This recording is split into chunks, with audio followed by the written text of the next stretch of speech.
नमो भगवती। मेरे प्रिय साधक और साधिकाओं, कैसे हो आप सब। आशा और उम्मीद करता हूँ भगवती कृपा से आप सभी ठीक होंगे।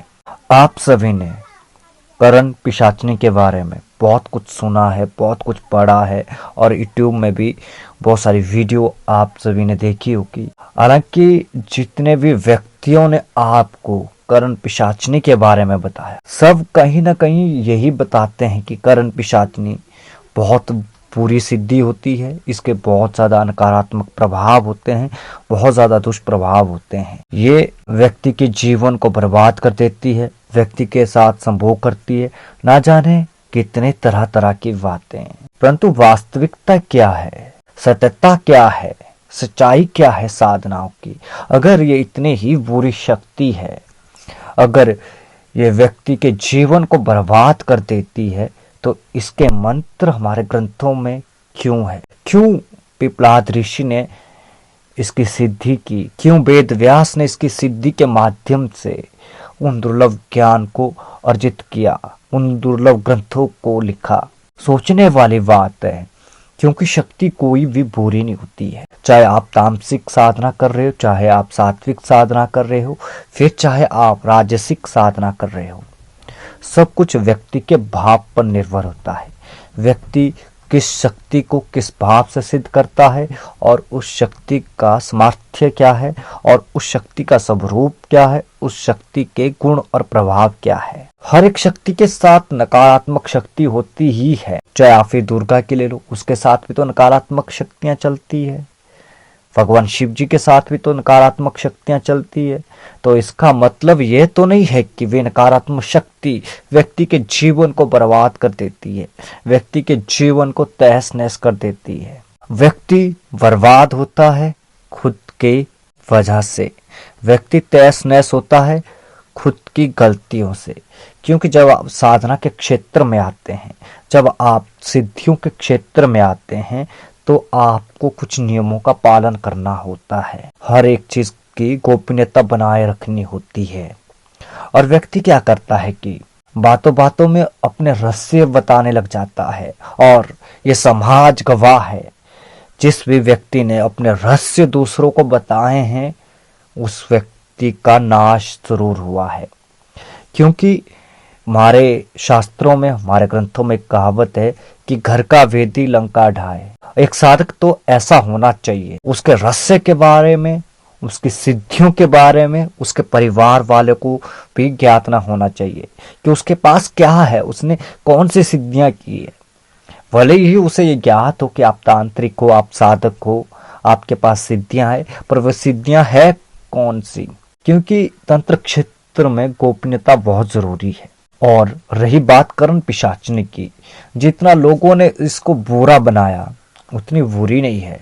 कारण क्या है कि अगर आप सब ने अपने जीवन में करण पिशाचनी को सिद्ध कर लिया, तो आप किसी तांत्रिक के पास जाएंगे नहीं, क्योंकि आपके सारे सवालों के जवाब आपको स्वयं मिलेंगे और उन समस्याओं का भी ज्ञान आपको प्राप्त होगा जिनके बारे में आप तांत्रिकों के पास जाते हैं, और साथ ही साथ उनका समाधान भी प्राप्त होगा।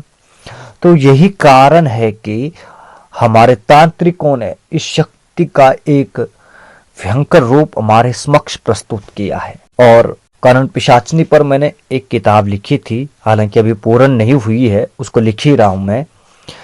उस किताब को अगर आप पढ़ोगे तो आप समझ जाओगे कि करण पिशाचनी क्या है और कैसी शक्ति है, और करण पिशाचनी का क्या महत्व है। क्यों पिपलाद ऋषि ने करण पिशाचनी की सिद्धि करके त्रिकाल ज्ञान की सिद्धि प्राप्त की। और आज समाज को जरूरत है इस प्रकार की गोपनीय साधनाओं की, जिससे कि आप ज्ञान के नए क्षेत्रों को प्राप्त कर सके, ज्ञान की नई सिद्धियों को प्राप्त कर सके, नए नए ज्ञान को प्राप्त कर सके। और आज आपको करण पिशाचनी की एक ऐसी साधना दे रहा हूं जो बहुत ही प्रभावशाली साधना है। क्योंकि करण पिशाचनी एक ऐसी शक्ति है जो रुद्र की शक्ति और काली की शक्ति के विशेष योग से उत्पन्न होती है। और अघोर तंत्र में इसी शक्ति का एक विकसित रूप आग्नि के रूप में सिद्ध किया जाता है। और इस साधना में आपकी जो दिशा रहेगी, करण पिशाचनी की साधना में आपकी जो दिशा रहेगी वो पश्चिम रहेगी, स्थान जो रहेगा निर्जन वन रहेगा।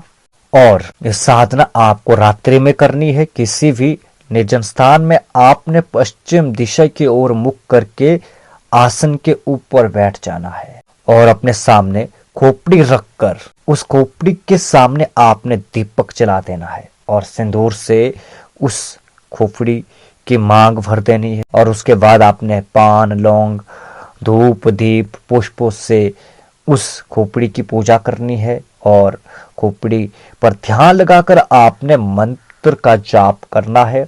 और प्रतिदिन आपने मंत्र का 1188 बार जाप करना है। और इसी तरीके से आपने प्रतिदिन 108 मंत्र बढ़ाते जाना है, अर्थात एक एक माला हर दिन बढ़ाते जाना है। और इस तरीके से आपने इस साधना को 108 दिन तक करना है।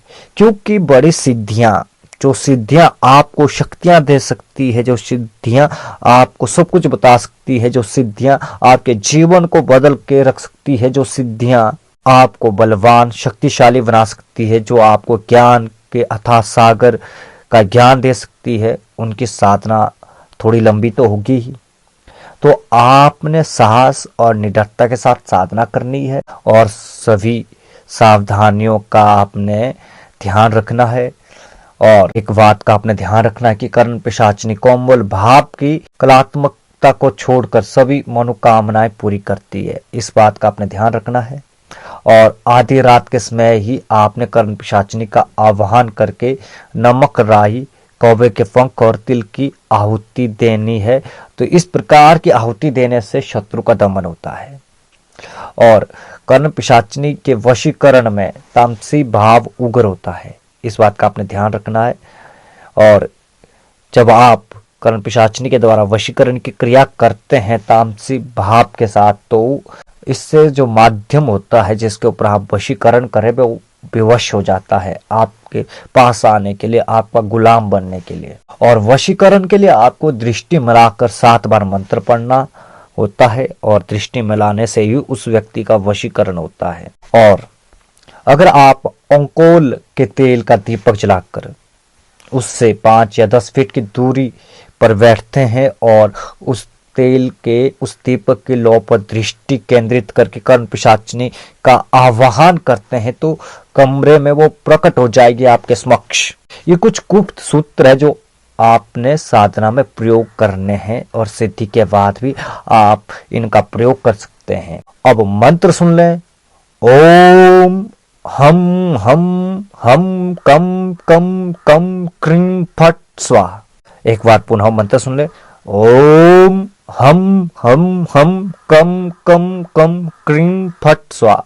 ओम हम कम कम कम क्रीं फट स्वाहा। यह मंत्र है और इस मंत्र का आपने जाप करना है।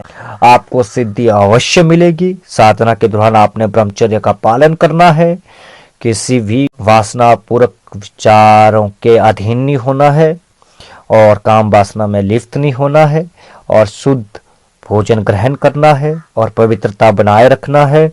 और साथ ही साथ आपने नित्य जब भी समय मिले तब आपने एक समय का चयन करके इस मंत्र का हवन करते रहना है, आहुतियां देते रहना है अग्नि में। क्योंकि साधना करनी है तो एक तरीके से आपको अपने आप को पूर्ण रूप से साधनामय बनाना पड़ेगा। आपके मस्तिष्क में, आपके चारों ओर के वातावरण में केवल और केवल मंत्र गुंजयमान होना चाहिए। केवल और केवल आपके अंदर मंत्र जाप की रट लगनी चाहिए। बस आपका प्रत्येक रोम रोम मंत्र जाप कर रहा है, आप मंत्र में डूबे हुए। जितने ज्यादा आप डूब जाएंगे मंत्र के अंदर उतनी शीघ्रता से आपको सफलता मिलेगी, आपको सिद्धियां मिलेगी और आपको सिद्धियों को प्राप्त करने से कोई भी रोक नहीं सकता है। मेरा दावा है अगर आप पूर्ण तन्मयता के साथ, पूर्ण श्रद्धा के साथ, पूर्ण विश्वास के साथ साधना करेंगे तो आपको सफलता अवश्य मिलेगी। फिर चाहे आपसे साधना में गलती क्यों ना हो, क्योंकि आपका भाव शुद्ध है, आप उसमें डूब चुके हो, उसमें रम चुके हो। और ये रमने की कला आनी चाहिए साधक को। और रमने के साथ साथ साधक के अंदर हठ भी होना चाहिए। हठ बहुत बड़ी चीज है। बड़े बड़े पर्वतों को धराशायी कर देता है हठ। क्योंकि व्यक्ति जब हठ करता है तो बहुत कुछ कर जाता है, असंभव से असंभव कार्य को भी संभव कर जाता है। साधना करनी है तो आपको हठ करना आना चाहिए। होता क्या है कि जब स्त्री हठ करती है और गुस्से में भाग जाती है, घर छोड़कर चले जाती है, तो आपको मनाना पड़ता है, आप उसके आगे हार जाते हैं। यही हठ तो है। जब वो हठ साधक करता है तो शक्तियां भी विवश हो जाती है उसके समक्ष आने के लिए, उसको सिद्धियां देने के लिए। ध्यान रखना है हर चीज का और पूर्ण सावधानी के साथ साधना करनी है। और यह साधना अघोर तंत्र की साधना है, तो इस साधना को अघोर साधक ही करें, गृहस्थ साधक ना करे। क्योंकि गृहस्थ साधक के जीवन में स्वयं की कमियां रहती, वो निर्जन वन में नहीं रह सकता, ना साधना कर सकता है। गृहस्थ लोगों के लिए मैं अलग साधना दूंगा, अलग प्रयोग दूंगा, अलग विधि दूंगा। और आज के लिए बस इतना ही। मिलते हैं एक नई वीडियो के साथ, एक नई जानकारी के साथ, एक नए प्रयोग के साथ। तब तक के लिए आप सभी को नमो भगवती।